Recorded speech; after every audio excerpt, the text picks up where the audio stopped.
নমস্কার, কাকলিস কুকিং হাবের নতুন আরেকটি ভিডিওতে আপনাদের সবাইকে স্বাগত। আজ আমি কাঁচা টমেটোর সম্পূর্ণ নিরামিষ টক ঝাল মিষ্টি স্বাদের ভীষণ সুস্বাদু একটা রেসিপি নিয়ে চলে এসেছি, যেটা বানাতে মাত্র একটা মশলাই যথেষ্ট আর সময় লাগে একদম কম। আর এই কাঁচা টমেটো কিন্তু আমাদের এখন সকলেরই খাওয়া উচিত, কারণ এটা খুবই স্বাস্থ্যকর একটা সবজি। তাহলে চলুন পুরোটা দেখে নিন। এখানে আমি বেশ কিছুটা কাঁচা টমেটো নিয়ে নিয়েছি। এগুলোকে খুব ভালো করে ধুয়ে জল ঝরিয়ে নিয়েছি।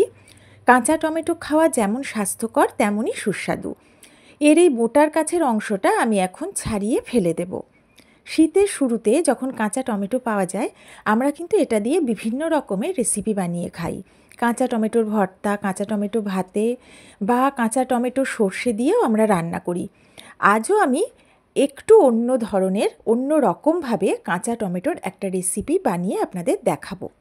সবগুলো থেকেই আমি ছাড়িয়ে তুলে নিলাম। সব টমেটোগুলো একটু লম্বাটে করে কেটে নিয়েছি, তবে খুব মোটাও করিনি বা খুব পাতলা করেও কাটিনি। এখন গ্যাসে একটা কড়া বসিয়ে কড়াতে দিয়ে দিচ্ছি 1.5 টেবিল চামচ সর্ষের তেল। তেলটা হাই ফ্লেমে প্রথমে গরম করে নিয়েছি। এই রান্নাটা সর্ষের তেলে করলেই স্বাদটা বেশি ভালো হবে। এবারে দুটো মাঝারি সাইজের আলু আমি খোসা ছাড়িয়ে লম্বা টুকরো করে কেটে নিয়েছি, তবে খুব বেশি মোটা করে কিন্তু কাটিনি। এই রান্নার জন্য আলুটা একটু পাতলা পাতলা করে কাটলেই রান্নাটা করার সুবিধা হবে। প্রথমে গ্যাসের ফ্লেমটা মিডিয়ামে করে আমি তেলের মধ্যে আলুটাকে নেড়ে চেড়ে নিয়ে অল্প কিছুটা সময় একটু ভেজে নিচ্ছি। এই রেসিপিটা আপনারা আলু ছাড়াও করতে পারেন, তাহলেও খেতে খুব ভালো লাগবে। তবে যেহেতু টমেটোটা রান্নার পরে অনেকটাই কমে যায়, তাই আমি এখানে আলুটা ব্যবহার করেছি। কিছুক্ষণ ভেজে নেওয়ার পরে আমি এর মধ্যে দিয়ে দিচ্ছি 1/4 চা চামচ লবণ। লবণটা দিয়ে ভালো করে মিশিয়ে নিয়ে একটু ভেজে নেওয়ার পর গ্যাসের ফ্লেম লো করে ঢাকা দিয়ে আলুটাকে বেশ লাল করে আমি ভেজে নেব। কিছুক্ষণ পরে ঢাকাটা তুলে নিলাম। বেশ লাল হয়ে গেছে আর আলুটা কিন্তু সেদ্ধও হয়ে গেছে। এখানে আলু ভাজার সময় অবশ্যই খেয়াল রাখতে হবে যে ভাজতে ভাজতে আলুটা যেন একেবারে সেদ্ধ হয়ে যায়। এবার আমি তেলটা ঝরিয়ে নিয়ে আলুটাকে অন্য একটা প্লেটে তুলে নিচ্ছি। যারা প্রথম থেকে আমার ভিডিওটা দেখা শুরু করেছেন, আশা করি তারা পুরোটাই আমার সাথে থাকবেন। আমার ভিডিও দেখার জন্য তাদের সবাইকে অনেক অনেক ভালোবাসা, অনেক ধন্যবাদ। আলু ভাজার সময় খুব বেশি কিন্তু তেল টানে না, তাই যতটা তেল দিয়েছিলাম দেখুন প্রায় পুরোটা তেলই কিন্তু কড়াতে থেকে গেছে।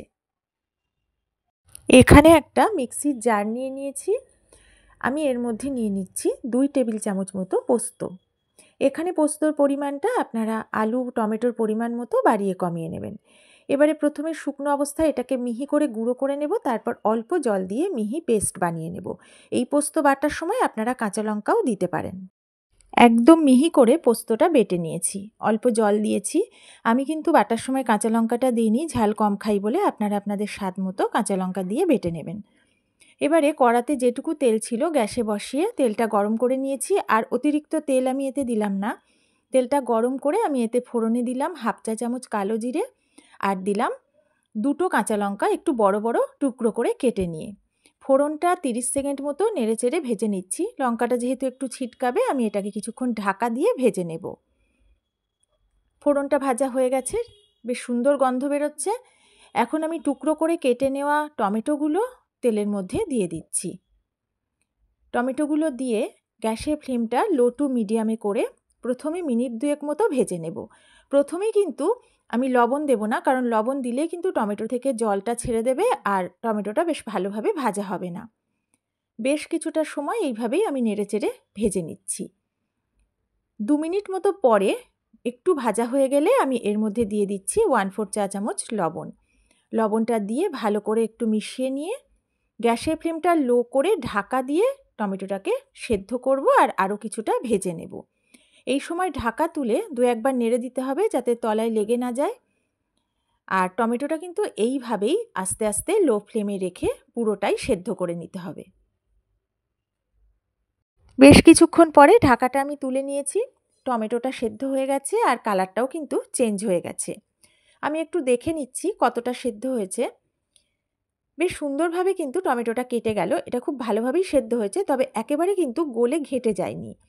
তাই এর বেশি সেদ্ধ কিন্তু করবেন না, তাহলে একদম গলে গেলে এটা খেতে একটুও ভালো লাগবে না।